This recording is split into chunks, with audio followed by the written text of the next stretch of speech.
Bonjour à tous et bienvenue sur la chaîne de Léo Glo. Aujourd'hui, nous nous retrouvons pour évoquer un nouveau sujet qui est le fait de bouger davantage au quotidien.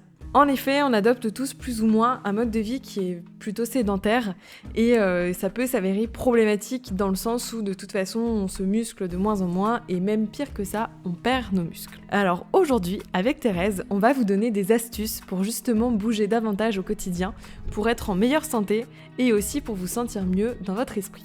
Alors si Thérèse ne reste pas accrochée au micro, ce serait mieux. Tout d'abord, pour commencer, la première astuce, ce serait de marcher plus souvent. Il est plutôt facile de marcher davantage au quotidien.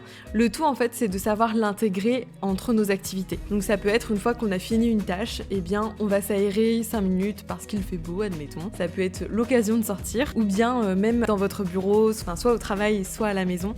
Vous pouvez aussi marcher, en fait, plus facilement. Vous vous levez, vous allez chercher un objet dans une autre pièce, par exemple. Ça peut être un motif pour bouger et utiliser un petit peu nos jambes. Autre chose, au bureau, si vous sentez que vous avez un petit coup de fatigue qui arrive et que vous n'avez pas la possibilité de vous lever, vous pouvez tout à fait faire des genres de pompes de mollets. Le principe est assez simple, vous êtes sur la pointe des pieds, vous baissez le talon et ainsi de suite. Et en fait, ça va activer la circulation sanguine et le sang qui se serait accumulé un petit peu au niveau du coup des pieds.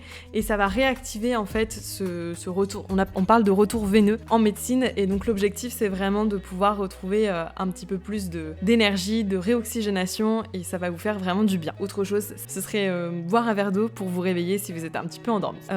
Autre chose, pour marcher plus souvent, ça peut être aussi de vous garer un petit peu plus loin qu'à votre habitude, que ce soit pour aller au travail ou même pour aller faire vos courses, admettons. Vous vous mettez un petit peu plus loin et cela vous permettra de bouger davantage et d'ajouter des pas finalement à votre journée assez facilement. Pour marcher plus souvent, vous pouvez aussi prendre les escaliers si ce n'était pas dans vos habitudes, au lieu d'emprunter soit les escalators, soit admettons des ascenseurs. Plus vous prendrez d'escaliers, bien plus vous allez muscler vos jambes et aussi vos fessiers, ce qui vous donnera une plus belle silhouette. En astuce numéro 2, il s'agit justement d'utiliser les escaliers, que ce soit à la maison ou au travail, et ne pas hésiter à multiplier les allers-retours. Alors ça vous prendra un petit peu plus de temps, mais ça vous permettra de bouger aussi davantage et donc d'être plus actif quotidiennement et tout au long de votre journée, que ce soit votre journée perso ou votre journée pro. Et ça, c'est toujours le mieux de pouvoir lier, on va dire, l'utile à l'agréable et de pouvoir intégrer un petit peu d'activité physique, même au travail. Ça, on est plutôt preneur. Alors évidemment, si vous n'avez pas d'escalier à la maison, ce qui est mon cas pour le moment, c'est un petit peu plus compliqué d'intégrer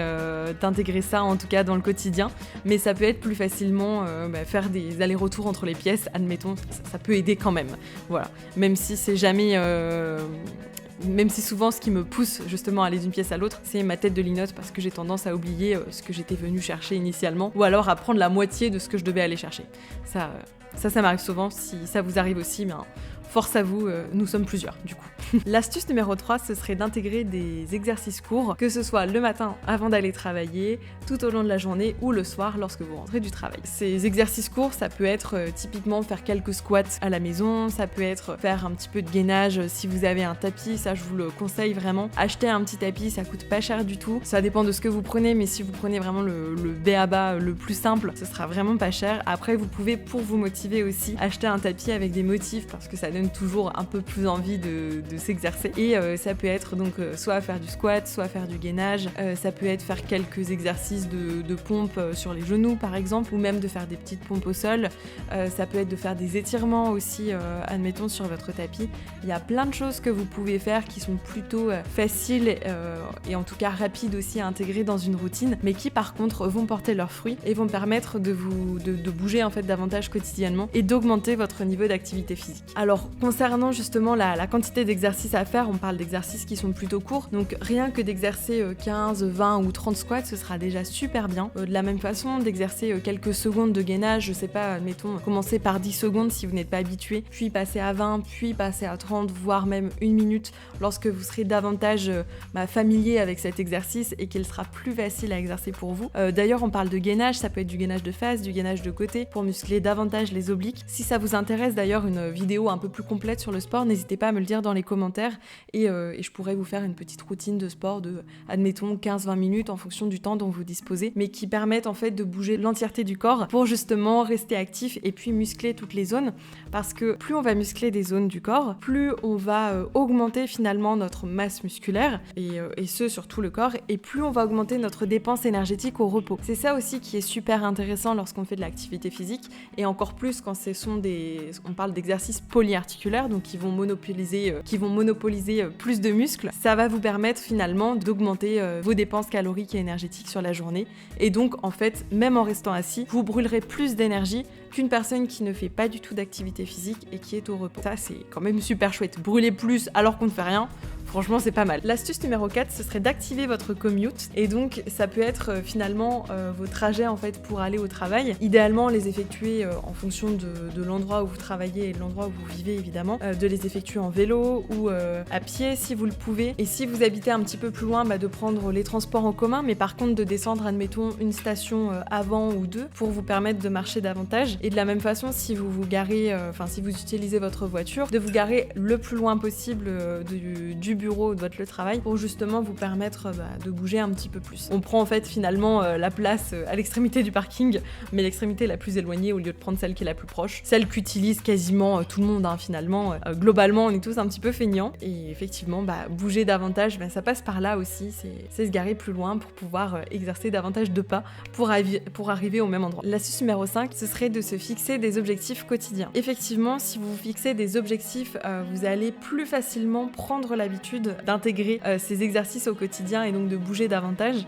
Notamment, soit vous faites une to-do list, ça on l'a déjà évoqué précédemment, mais vous faites une liste de ce que vous devez faire dans la journée et ces petites minutes d'activité font partie de cette liste-là. Si vous avez du mal à intégrer ce genre d'exercice dans votre routine et à être, on va dire, motivé de vous-même, n'hésitez pas à le faire entre amis ou entre collègues. Plus vous serez nombreux pour la même cause et plus ce sera facile aussi à mettre en place, notamment le fait de bouger, admettons, à la pause déjeuner. N'hésitez pas à le proposer à quelqu'un au travail et comme ça au moins vous pourrez le faire à deux et en même temps papoter, donc c'est pas mal de lier l'utile à l'agréable et de faire deux choses en même temps. N'hésitez pas aussi à vous fixer des objectifs en termes de pas, par exemple. Il y a une recommandation qui est de 6000 pas par jour, une autre de 10 000.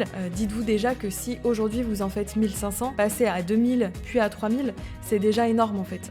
Il faut voir toujours les exercices, les améliorations que vous faites au quotidien. Donc de vous dire, on est à ce palier-là, on va passer le palier suivant, mais ne pas vous dire que vous êtes à 1500 et que vous pouvez et que vous devez passer à 10 000 pas du jour au lendemain. Ce serait trop compliqué pour vous, vous risqueriez de vous démotiver et ça, ce serait vraiment problématique à terme. Moi, je pense qu'au quotidien, je suis à peu près 6000 pas en général, en fonction des journées évidemment.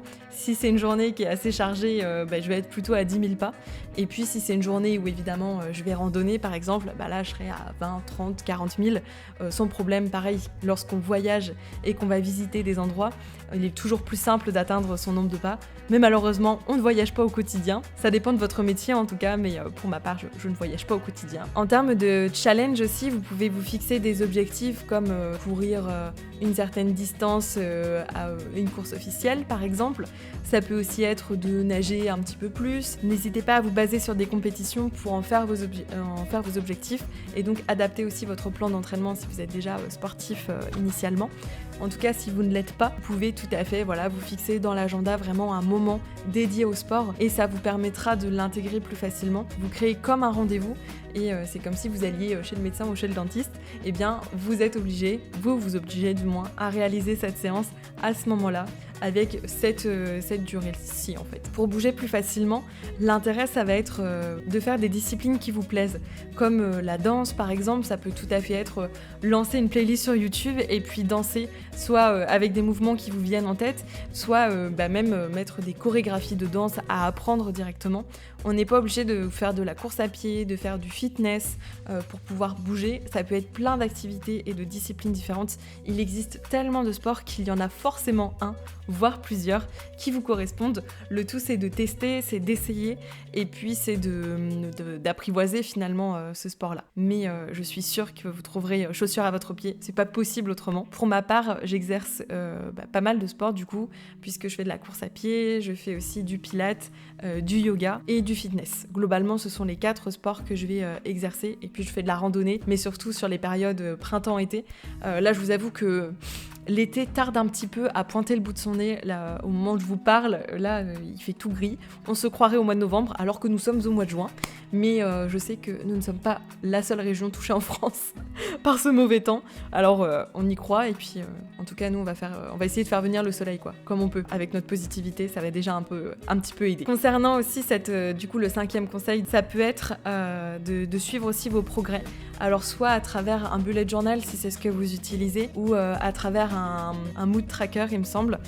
Vous pouvez aussi utiliser ce genre de choses pour vous mettre, inscrire, on va dire, vos objectifs et puis ce que vous avez réussi à faire, pas réussi à faire.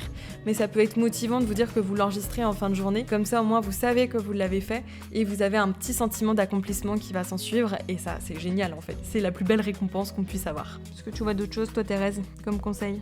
Non ?